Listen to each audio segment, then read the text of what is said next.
Magandang gabi po sa inyong lahat. Sa pong mapagpalang araw sa lahat ng ating mga kapatid na kung saan ay muli ating pong makakasama dito po sa social media. Ito po yung ating FB Live broadcast every Wednesday, 8 p.m. in the evening dito po sa atin sa Pilipinas. Salamat sa Panginoon sapagkat muli tayo po ay malayang magkakasama-sama. Magkaroon po tayo ng koneksyon sa bawat isa, saan man dako lugar kayo naroon, ano man ang inyong mga pinagkakaabalahan, anumang oras dumadating sa inyo, ito pong ating pong live broadcast through FB. Salamat sa Panginoon sapagkat meron po tayong pwedeng gamitin na platform upang tayo po gaano man kalayo ang inyong distansya, pwede po tayo na magkaroon ng koneksyon sa isa't isa. Binabati natin yung ating mga kapatid na kung saan ay regular nating nakakasama at sa mga oras na ito still watching. Siyempre ang aking may bahay, Sir John, no? Dito po tayo ngayon sa Nueva Ecija. Roberto Panlaki, sa pong mapagpalang gabi, still watching. God bless po, Pastor, sabi ng ating kapatid. At kasama din po natin ngayon ang ating kapatid dyan sa lugar ng Winnipeg, Manitoba, Canada, si Brother June. Ay katatapos lang niya na mag-celebrate ng kanyang kaarawan. Salamat sa Panginoon, salamat sa mga bagay na patuloy na pinaparanas niya sa buhay ng bawat isa sa atin. Maging yung ating mga kapatid dyan sa lugar po ng Cagayan, si Brother Art, dyan sa lugar ng Bacoor, maging sa lugar ng Malagasang, aking mga nanay dyan, Nanay Glo, and then sa lugar po ng Manteca, California, binabati natin sina Ate Emily Quinto, sina Nanay Penny, sina Nanay Vicky, at yung aking pong hipag si Ateng, maging si Ating Judith, si Kuya Bonnie, sa pong mapagpalang araw o umaga sa inyong lahat dyan, sapagkat umaga ngayon sa kanila, Salamat sa Panginoon at mamaya po, bago tayo matapos dito po sa ating programa, ay muli po tayong dadako doon sa ating mga pagbati. Pinapasalamatan natin ang Panginoon sapagkat malaya po tayo muli na makapag-aral ng salita ng Diyos. Wala pong ibang pinaka masarap na paglaanan ng oras at panahon sa buhay po ng isang tao maliban doon po sa patuloy tayo na makapag-meditate ng kanyang mga kapahayagan. Binabati natin yung ating mga kabatchmates, sina Oliveros, na kung saan ay kasama natin na nakikinig. Ganon din dito po sa lugar po ng San Leonardo sa Nueva Ecija, sapagkat tayo po ay meron ditong ginaganap na every Monday and Tuesday. Meron po tayo dyan na Bible study dyan sa bayan. Sina Ate Silvia still watching, sina Ate Pe ngayong gabi, sina Nanay Ponyang. Salamat sa Panginoon, salamat sa buhay ng bawat isa. Now, ngayon po ay patuloy po natin na pag-aaralan at pagbubulay-bulayan ito pong salita ng Diyos na ating pong patuloy na sinisikhaya. Ito po ay merong kinalaman patungkol po doon sa tinatawag natin na pagpapagal or yung tinatawag natin na toiling. Kung kayo po ay meron dalang banal na kasulatan, siguro ay tayo po muna ay bumasa ng isang talata sa banal na kasulatan na pwede po natin na pagkuhanan pong ating pag-uusapan ngayong gabi.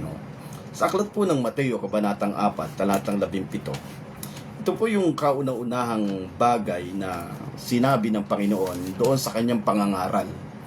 Napakahalaga na makita natin kung ano nga ba talaga ang pinakalaman or pinaka-focus ng pangangaral ng ating Panginoong Hesus nung siya'y nabubuhay dito sa daigdig na ito. Napakahalaga po niyan. Titingnan po natin yan ngayong gabi, Pagkatapos ng Panginoong Hesus na siya po ay dinala ng Espiritu ng Diyos sa ilang, in the book of Matthew chapter 4, mapapansin po natin doon na nung kauna-unahang panahon na siya'y nangaral, ito po yung kanyang binanggit. Sabi po dito, sa aklat po ng Mateo, Kabanatang 4, talatang 17. Mula noon, si Jesus ay nagpasimulang mangaral na nagsasabi, "Magsisi kayo sapagkat malapit na ang kaharian ng langit." Sabi po sa wikang Ingles, in Matthew chapter 4 verse 17, From that time, Jesus began to preach and to say, "Repent, for the kingdom of heaven is at hand." Salamat sa biyaya ng Diyos na patuloy na ginagamit niya ang kanyang mga salita upang ihayag ang kalooban niya sa bawat isa sa atin. At ito po yung ating patuloy na pagbubulay-bulayan ngayong gabi. Salamat sa ating mga kapatid na patuloy na nakaantabay, still watching ngayong gabi, no? Brother Arthur, na Ate Sylvia, na Roberto Panlaki, salamat sa biyaya ng Diyos. Now, dito po sa ating titingnan, sabi ko nga, ito po yung kauna-unahang pangangaral ng Panginoon na napaka-importante na makita natin ano nga ba yung laman ng kanyang pangangaral. Tandaan po natin, kung meron man po tayo na dapat na itinitreasure sa larangan po ng pakikinig ng bawat aral na ating pong napapakinggan, ito walang iba kundi kagaya ng pangangaral ng Panginoong Hesus. Hindi po kasi pwede na magbago yung mensahe. Kung ang mensahe ng Panginoong Hesus nung siya'y magsimulang mangaral, yun ang laman, kinakailangan, the same, ganoon din po yung laman ng ating pinapakinggan sa lahat ng mga mangangaral, even mapa-social media. Saan man dako, lugar tayo makapakinig ng salita ng Diyos. Kasi, kapag dumating po doon sa point na iba po yung nilalaman ng pinapangaral, hindi po magiging akma doon sa sinasabi ng Panginoong Hesus. Now, ngayon ay titingnan natin. Brother Leo Mitante, still watching dyan sa lugar ng Calaca, Batangas. Salamat sa biyaya ng Panginoon. In Matthew chapter 4 verse 17, makikita natin, ang sabi doon, when the time Jesus began to preach. Ito po yung panahon na ang Panginoong Hesus ay nagpanimulang mangaral. Now, ano ba yung laman ng pangangaral ng ating Panginoon? Alam nyo, napakaliwanag na ang unang bagay na binanggit ng Panginoong Hesus ay walang iba kundi repent. Kanina, sabi ko nga, habang pinagbubulay-bulayan ko ang bagay na ito, hindi ko naman makita the word repent na binanggit ng Panginoong Hesus ay pumapatungkol doon sa kasalanan, sapagkat wala naman siyang binanggit na kasalanan. Kasi nga, isa nga sa pinakamabigat na ating pong tinitingnan dito po sa ating pag-aaral mula pa ng pasimula na tayo ay nakabalik dito po sa social media, tinitingnan natin na ang isa sa pinakamabigat na naging lagay o laman ng isipan ng maraming mananampalataya o maraming tao, walang iba kundi ang kasalanan. Kagabi o kahapon ay napakaganda ng aming pong ginawa na pangangaral o pagme-meditate doon sa lugar ng aking nasasakupan. Nakita namin doon na binanggit ng aklat ng Hebrew chapter 10 verse 17 that I will remember your sin no more. Alam nyo, napakaganda po noon.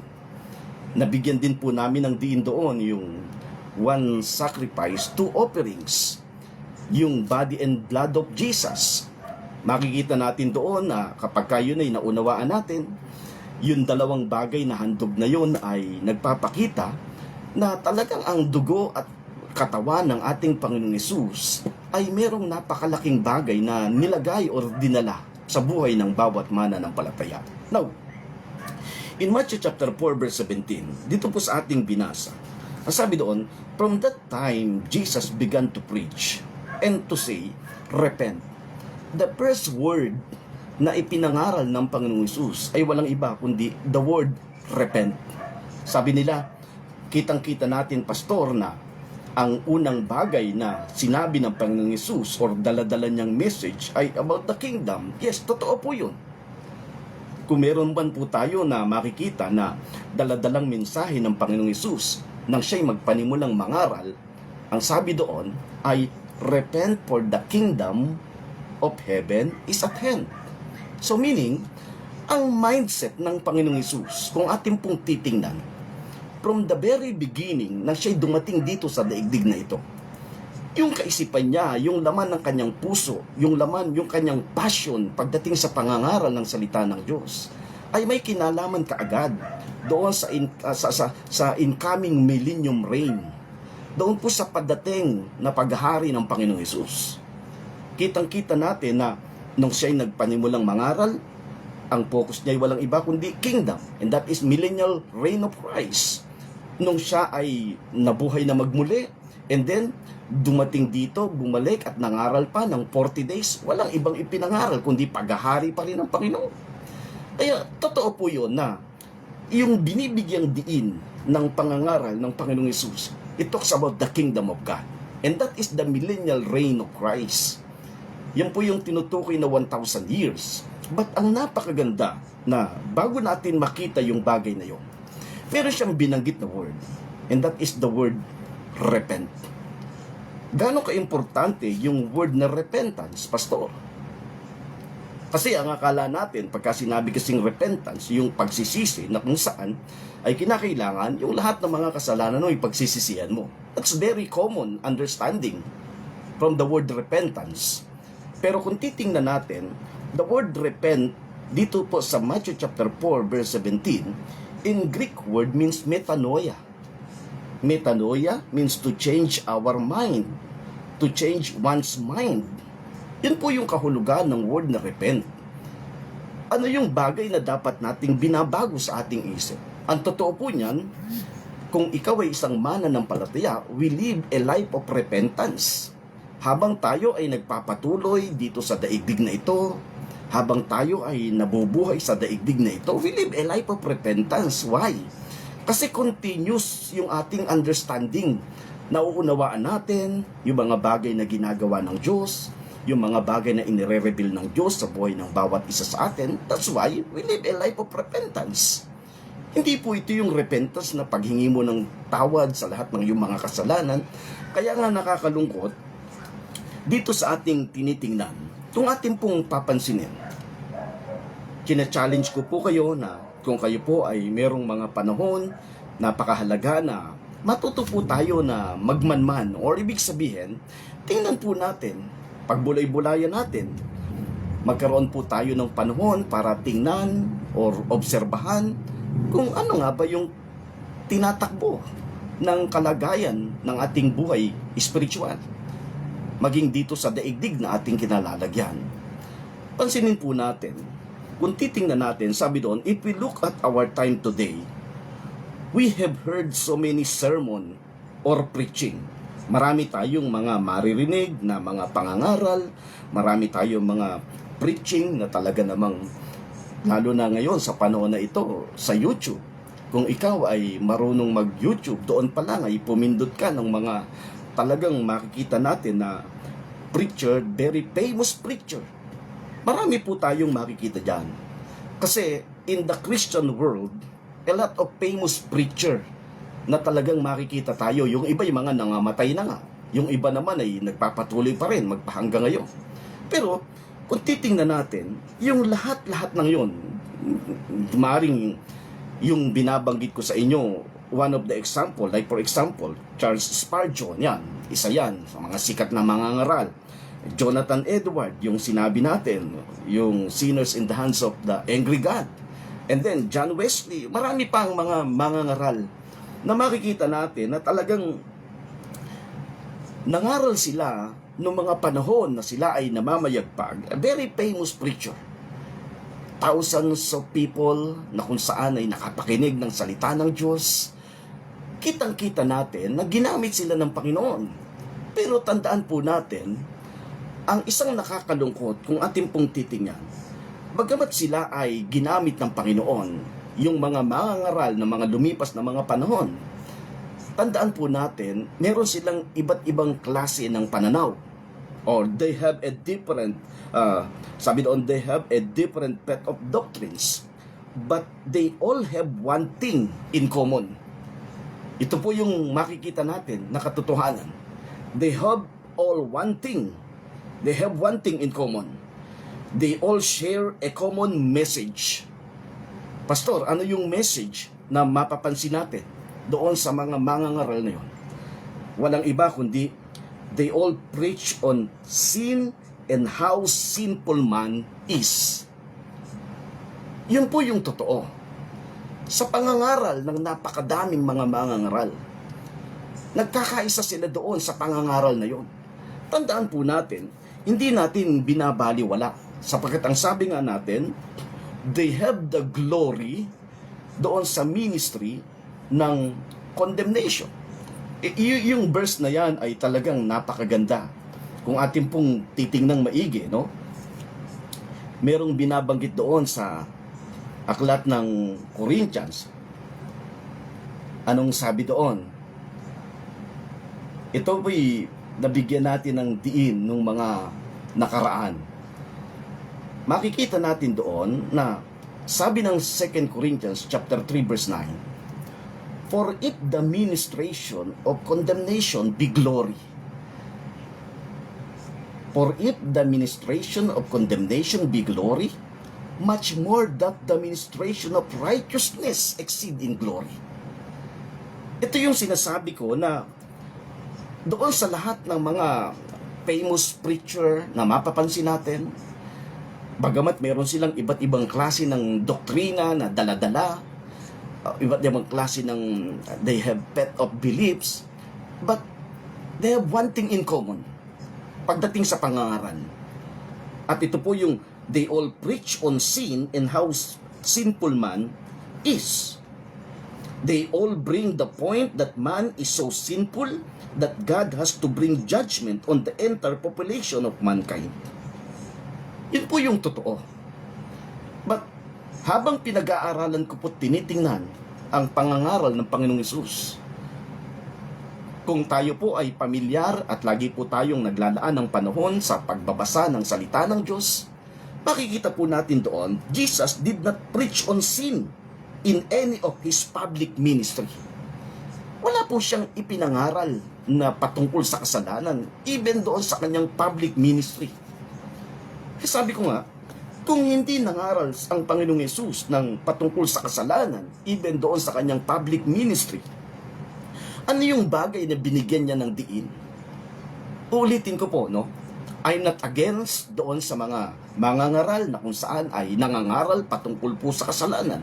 Sapagkat ang sabi naman ng banal na kasulatan, they have, for in the ministration of condemnation be glory.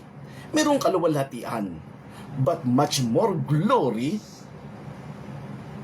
that the ministration of righteousness. Much more glory. Kaya nga, dito sa atin pong binibigyan ng pansin, kung titingnan nyo pong maigi, ito po'y nakatuon, walang iba kundi sa katwiran ng Panginoon. Minsan may nagtanong sa akin, sabi niya, "Pastor, ano ba yung pangangaral na patungkol na dinadala mong pangangaral? Ano ba yung message na dinadala mo?" Kasi siya ay nakikinig dati doon sa message about grace. Sabi niya sa akin, ako ay talagang nagbabad ako sa message about grace. Sabi ko, wala naman akong nakikita kong masama dyan sa bagay na yan. Pero tinanong niya ako, sabi niya, doon sa pangangaral na ginagawa mo, ano ba yung message na dala-dala mo? Alam niyo, ako po'y nakapokus lang patungkol sa message about Christ's righteousness. Because I believe na kung meron mang isang bagay na dapat na pagtuunan ang isang mananampalataya, ito'y walang iba kundi patungkol sa katwiran ng Panginoon. Tandaan po natin, hindi po ito yung tinatawag na self-righteousness. Kasi, once na ang pangangaral na narinig mo ay merong condemnation, asahan mo na laging kaakibat niyan ay walang iba kundi yung self-righteousness. Maliwanag yung sinasabi ng banal na kasulatan. In the book of Romans chapter 10, mapapansin natin yung sinabi ni Apostol Pablo. In verse 2, sabi doon, "For I bear them record that they have a seal of God, but not according to knowledge." Verse 3, "For they being ignorant of God's righteousness, and going about to establish their own righteousness, have not submitted themselves unto the righteousness of God." Yun po yung mabigat. Na kapag ang isang tao ay hindi niya nabigyan ng diin ang katwiran ng Panginoon, then nag-e-establish siya, nagtatayo siya ng kanyang sariling katwiran. At kapag ang isang tao ay katwiran niya yung sarili ang itinatayo, tandaan mo, galit ang Diyos doon. Ayaw ng Diyos noon. Isa sa pinaka-ayaw na ayaw ng Diyos ay dumating tayo doon sa punto na kung saan ay yung sarili nating katwiran ng ating itatayo. Kaya nga, nung nakaraan na linggo, nung nakaraang Wednesday, kung inyo pong mapansin, ang binigyan natin ng pansin ay walang iba kundi the default mode of man. And what is the default mode of man? Ang sabi natin doon, the default mode of man is when focusing on self instead of Christ, yung ikaw ay mag-focus sa iyong sarili instead na mag-focus ka sa Panginoon. At ang isang katotohanan niyan kung bakit maraming mga iglesia ngayon na nagkakaroon ng division, although they have a different kind of issues inside the church, pero tandaan po natin, hindi naman nawawala ang issue sa loob ng iglesia. Ang malaking problema lang, kaya nagkakaroon ng division inside the church, it's because mali yung kanilang focus. Kasi kapag ka ikaw ay nag-focus sa iyong sarili, and that is the default mode of man, magkakaroon ng problema yan. Pero kapag ka ang isang mananampalataya ay nakapokus lang sa Panginoon, even in Old Testament, pag titingnan natin, kung bayan ng Diyos nakapokus lang sa Jerusalem, yung focus mahalaga. Pagdating sa Hebrew chapter 12 verse 2, let us fix our eyes unto Jesus. Ngayon, kung ang mensahe na napapakinggan mo ay talagang ang pinakalaman ng mensahe ni walang iba kundi ang Panginoong Hesus, tandaan po natin, hindi magkakaroon ng division. Pero yun po'y totoo. Why? Dahil merong ministry of condemnation and then merong ministry of righteousness. Doon po tayo nakatuon. Tandaan po natin, dito sa ating pinag-uusapan, Jesus did not preach on sin in any of His public ministry. Wala po tayong makikita dyan. Kung atin pong titingnan, pagbabalik-balik ta rin man natin ang banal na kasulatan, wala kang makikita dyan. Ang nakakalungkot ngayon, sa pangangaral, walang ibang pangangaral o walang ibang laman ng pangangaral kundi puro kasalanan. Yan po yung totoo. Now, there is no story in the Bible where Jesus talked about or preach on sins people do. Wala tayong manapa ang makikita natin. Ang Panginoong Hesus, sinamahan niya yung mga taong makasalanan. Yun ang talagang tinulig sa siya. O ba't ka nakikisama sa mga ganito? Yan ang mababasa natin sa banal na kasulatan. Pero pagdating sa pangangaral, pagdating doon sa istorya ng Bible, kung papaano ang Panginoong Hesus ay nangaral, wala kang makikita na siya ay nangaral or nag-preach patungkol sa kasalanan na ginagawa ng isang tao. Now, you will never hear Jesus say, "You sinful man," or something to that effect. There is none. Wala po tayong makikita. Ngayon, ano yung bagay na binigyan ng diin ng Panginoong Hesus? Kaya nga, dito sa ating tinitingnan, the first word, when Jesus began to preach, saying, repent. The word repent means metanoia. We need to change our mind. Magbago tayo ng kaisipan. Hindi ito po yung nakaugnay doon sa tinatawag natin na kasalanan. Sapagkat kung ikaw ay mananampalataya, tatanungin kita, kung ikaw ay isang mananampalataya, naunawaan mo yung bagay na ginawa ng Panginoon, ito ba'y sapat na o hindi pa? Ngayon, kung ito'y sapat na, ano pa yung bagay na dapat mong bigyan ng pansin? Yan ang sinasabi natin. Pastor, kung ang Panginoong Hesus ay hindi nangaral, hindi nagkwento ng patungkol sa kasalanan na ginagawa ng isang tao, ano yung laman ng kanyang pangangaral? Yan po yung magandang makita natin ngayong gabi. Anong sabi doon? What kind of preaching does Jesus have? Alam niyo kung ano yung laman ng pangangaral niya? Jesus preached on toiling. Pagka tiningnan natin, maging sa kanyang mga kwento, pangangaral niya, ito'y pumapatungkol sa pagpapagal. Jesus preached on toiling. He was more concerned on the toiling of men than any other issues.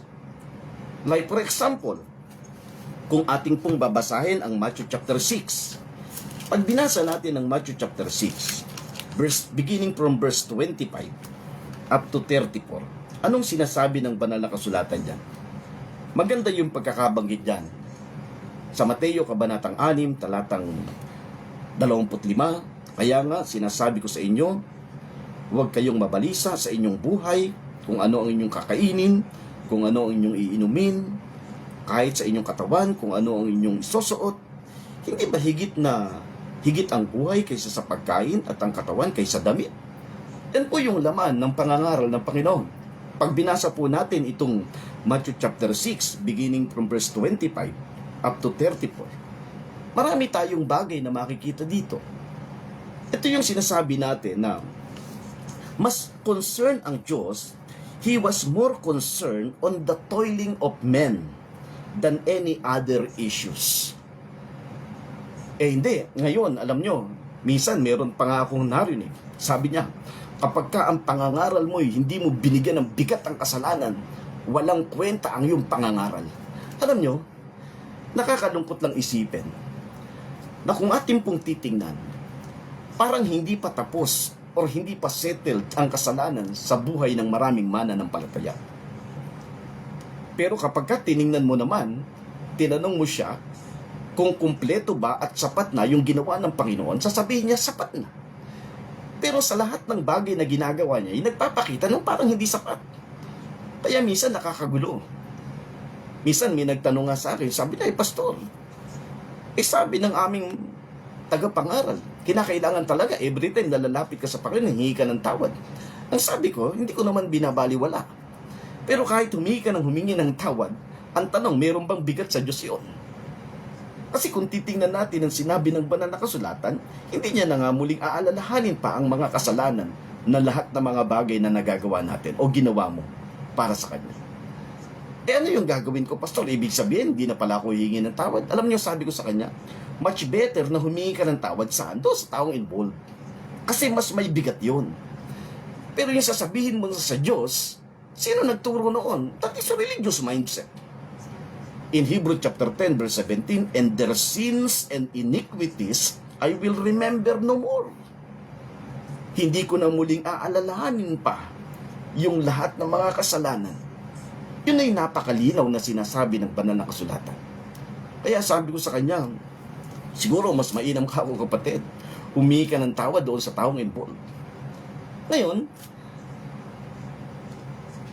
ang tinuturo naman ng reliyon, kapag ka ganoon ang usapan, pipilitin niya naman na yung tao yung humingi ng tawad doon sa taong involved.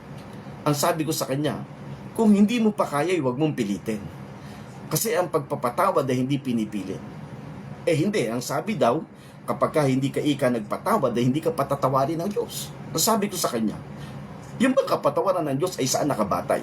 Ito ba ay nakabatay sa ginagawa mo o nakabatay sa ginawa ng Panginoong Hesus sa buhay mo? Hindi ba napakalinaw? Without the shedding of the blood, there's no forgiveness of sin. Yun ang sinasabi ng Bible. Kasi nga, ang malaking problema, hindi kasi nagiging sentro ang Panginoon pagdating sa pangangaral. Ano laman ang pangangaral? Walang iba kundi puro kasalanan. Sin, sin, sin, sin. Walang iba. Tandaan po natin, Jesus preached on toiling. He was more concerned on the toiling of men than any other issues. Pag binasa natin, huwag kayong mabalisa sa lahat ng inyong kakainin, huwag kayong mabalisa ano man yung kakainin, daramtin o iinumin, sapagkat yan ang mga kinahumalingan ng mga taong wala pang pananalig sa Panginoon. Yan ay may kinalaman doon. Jesus was more concerned about the toiling of men more than anything else. And that is the biggest issue between God and man. Yan po yung pinakamalaking issue sa pagitan ng Diyos at ng tao. Kaya kung atin pong papansinin, that's the very reason why God said, "Come unto me, and I will give you rest." Ito, lagi ko itong sinasabi. Wala kang mababasa sa banal na kasulatan na pinapalapit niya ang tao at bibigyan niya ito ng kapatawaran. Although naniniwala tayo na talagang ang Diyos ang magpapatawad sa kasalanan. Manapay, meron tayong mababasa in the book of Matthew chapter 5, I think, doon sa buhay ng paralitiko. Hindi ka humihingi ng tawad pero pinatawad ng Diyos. Kasi alam ng Diyos na kapag ang isang tao ay talagang nagkaroon ng mithiin sa kanyang puso na lumapit sa Panginoon, aayusin ng Diyos ang lahat. Yun ang totoo. Pinapalapit ng Panginoon ng tao upang ito'y bigyan niya ng kapahingahan. So doon pa lang, mapapansin natin, why rest, pastor? Bakit kapahingahan? Kapahingahan because meron niya kinalaman doon sa issue sa pagitan ng Diyos at ng tao. Kaya ang ibibigay niya ay kapahingahan, meron niyang kinalaman sa pagitan o sa biggest issue between God and man. And what is the biggest issue between God and man? The biggest issue between God and man is no other than toiling. Kaya kapag ka ang tao ay natutong lumapit sa Panginoon, naunawaan niya ang bagay na ito, isang bagay ang ibibigay ng Diyos sa iyo, rest. God gave you rest. Why? Because the biggest issue between God and man is not sin, but toiling. Kaya salamat sa Panginoon, kapag ang isang tao ay naunawaan ng bagay na ito, alam nyo, makakaranas ang tao ng kapahinga na hinahanap niya. Ang totoo niyan, ang kapahinga na hinahanap mo, hindi mo itong masusumpungan sa kung anumang bagay. Minsan nakakala ng tao, ang kapahinga na hinahanap niya ay mararanasan niya doon sa mga bagay na kanyang minimithi. Hindi po totoo yun. Ang kapahingahan ay mararanasan lamang ng isang tao kapag ka ang tao ay natutong lumapit sa Panginoon. At hindi natatapos doon. Napakahalaga na binabanggit ng banal na kasulatan, and learn from me. Sabi niya, come unto me and I will give you rest. Take my yoke upon me. Sabi ng Biblia, pasanin niyo ang aking pamatok, ako'y maamo at mababang loob. Mag-aral kayo sa akin. Meaning to say, the more na umaangat yung level of our understanding ng isang tao, the more na umaangat yung level of our knowledge and wisdom and understanding, patuloy nating na-enjoy ang salvation na binutukoy ng Panginoon. Napakaganda nung aming napag-usapan kahapon. Sabi nga, pastor, paano ma-enjoy ng isang tao yung kaligtasan? O yung tinatawag na salvation? Ang salvation, tandaan po natin, hindi po ito yung salvation from hell na tinutukoy ng napakadaming mga ngaral. Hindi po ito nakatuon lang doon sa salvation from hell. Ang tinutukoy na salvation, kasama po dito yung everyday living na meron tayo. Habang tayo na andito sa daigdig na ito, habang ikaw ay nabubuhay sa daigdig na ito, God wants us to experience salvation. Paano ko yun mararanasan, pastor? Kinakailangan mong lumago. Kaya sabi ng 1 Peter chapter 2 verse 2, like newborn babies, crave pure spiritual milk, so that you may grow up into your salvation. Now, habang tayo ay na-establish saan? Sa katwiran ng Panginoon. As we continue to become established in Christ's righteousness, then, kasunod nito'y patuloy na umaangat ang level of our understanding, tayo po'y lumalago sa ating kaligtasan. Kaya nga, kapag ka ang isang tao ay unti-unti na na-establish sa katwiran ng Panginoon, lumalago sa kaligtasan, iyong tinatawag na salvation from worry, nawawala na sa iyo yon, salvation from fear, kahit ano yung nagaganap sa paligid na ito, kahit na ano yung nangyayari sa ating daigdig na kinalalagyan, unti-unti, nagle-lessen o nalilesen yung ating takot, nalilesen yung ating pag-aalala. That's salvation. And then, salvation from God's wrath. Yung iba'y natatakot magpahanggang ngayon. Siguro ito po yung sinasabi ng banal na kasulatan na dadating na ang Panginoon.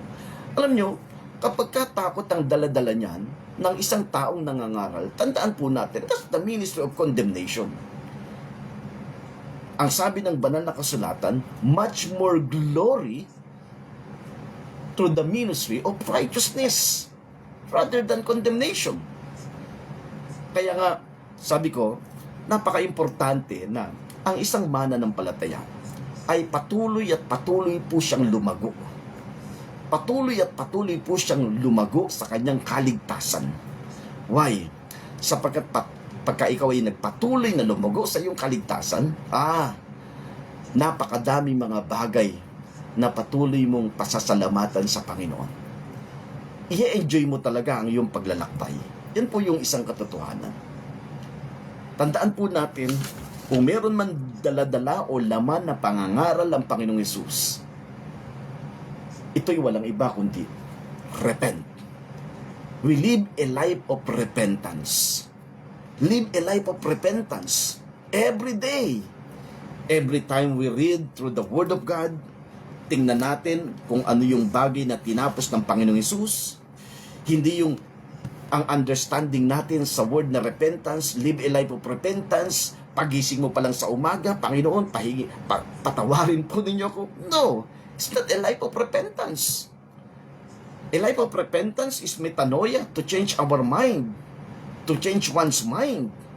Every time na ikaw ay nakakapakinig ng salita ng Diyos, nakakapagbasa ng salita ng Diyos, nababago yung laman ng iyong kaisipan.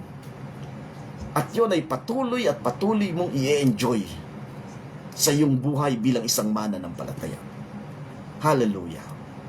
Now, tandaan po natin, kung meron mang pinakamatinding issue sa pagitan ng Diyos at ng tao, ito'y walang iba, kundi ang pagpapagal.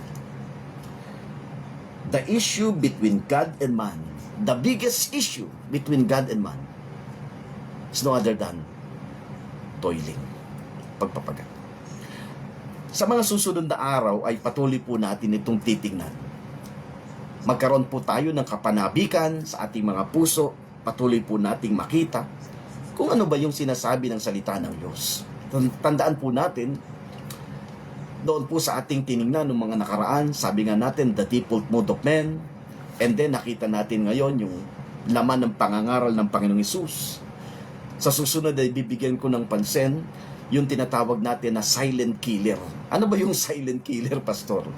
Alam niyo, kung meron mang silent killer na makikita tayo sa banal na kasulatan, hindi si Satanas.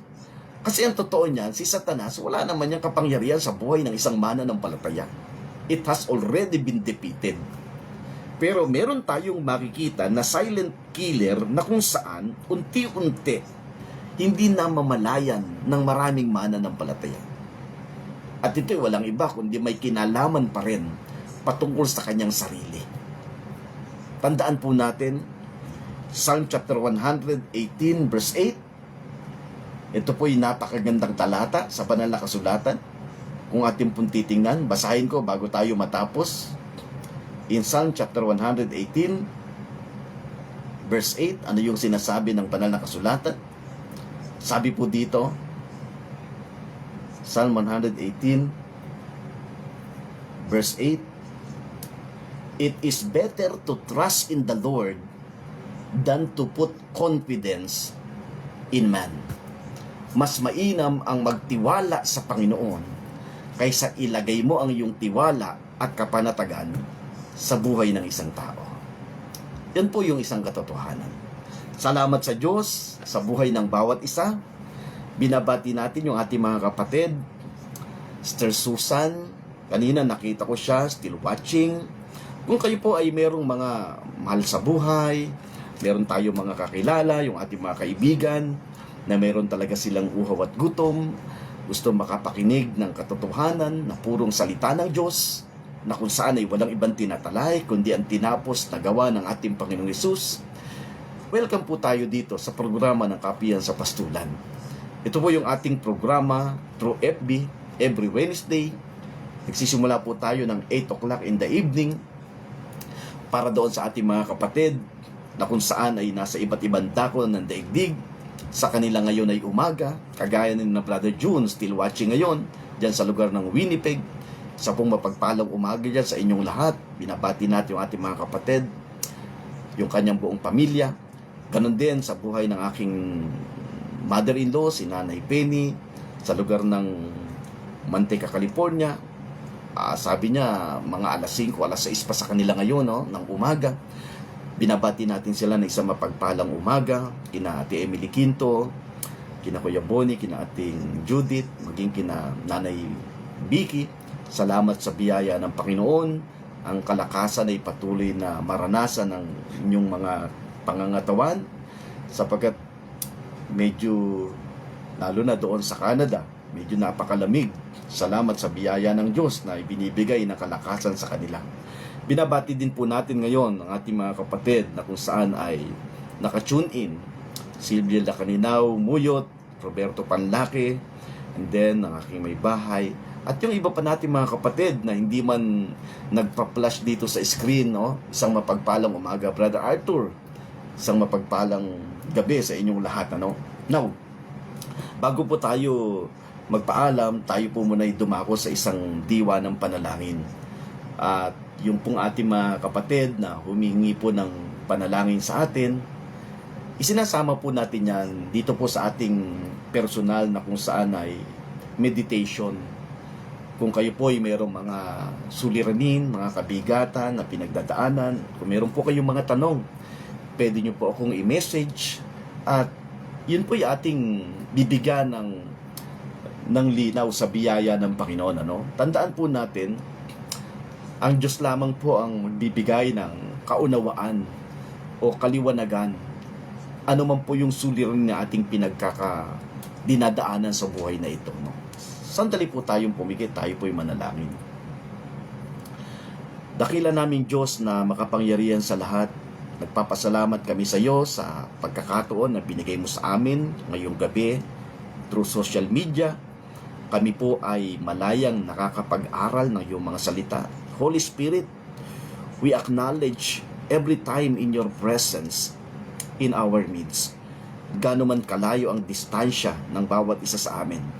Ngunit salamat sapagkat ikaw ay patuloy na nagtuturo sa amin ng iyong mga kapahayagan ng mga salita mo patungkol sa katwiran ng Panginoon. Hayaan po ninyo, O Diyos, na sa oras na ito, ikaw ay patuloy na magministeryo, maglagay ka po ng mataas na level ng uhaw at gutom sa aming mga puso patungkol sa iyong katwiran, sapagkat yun naman po yung isang bagay na napaka-importante sinabi ng iyong mga salita. Mapalad ang mga taong mga uuhaw at nangugutom sa katwiran mo sapagkat sila iyong bubusugin. Hayaan po ninyo na habang kami naglalakbay sa daigdig na ito, patuloy naming ma-enjoy yung kapunuan, satisfaction na pinangako mo sa iyong mga salita. Nilalagay namin sa iyong kamay yung aking mga kapatid na mayroong kasalukuyang pinagdaraanan.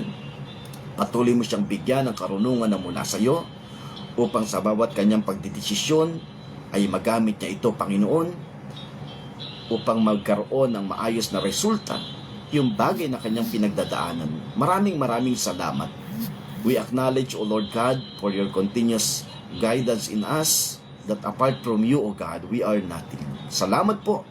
Lahat po ng papurit parangal ay tanging sa iyo lamang. Sa pangalan ng aming Kristo Jesus na aming Panginoon, ito po ang aming samod panalangin. Amen and amen. Salamat po sa Panginoon. Binabati natin ang ating mga kapatid. Siyempre, muli, ang aking anak na si Roma, si JM, na andyan ngayon sa lugar ng Baler, Quezon. Ang pagpapala ng Diyos ay patuloy mong maranasan, anak. Maging ang ating mga kapatid, sina Starleti Katigbak, still watching, si Dilda Canilaw, Arthur Anastin, Roberto Pandake, yung aking mga kakumparihan dyan sa Malagasang, paring Dong sa Kilayan, maging sa lugar po ng New Zealand, pamilya ni Mr. Joe Ongkol, at yung iba pa natin mga kapatid na hindi ko na mabanggit ang pangalan. Salamat sa biyaya ng Diyos. Brother Panting Metante, still watching, maging dyan sa ating mga kapatid sa Araw, Philippines. Ang pagpapala ng Diyos ay patuloy po nating maranasan. Salamat po sa inyong lahat po ang inyong nakasama through social media. Dito po sa programa ng Kapihan sa Pastulan, Pastor Manuel Herrera. Hagyasmos to everyone. I-enjoy po natin ang bawat sandali na inilalaan ng Diyos sa bawat isa sa atin.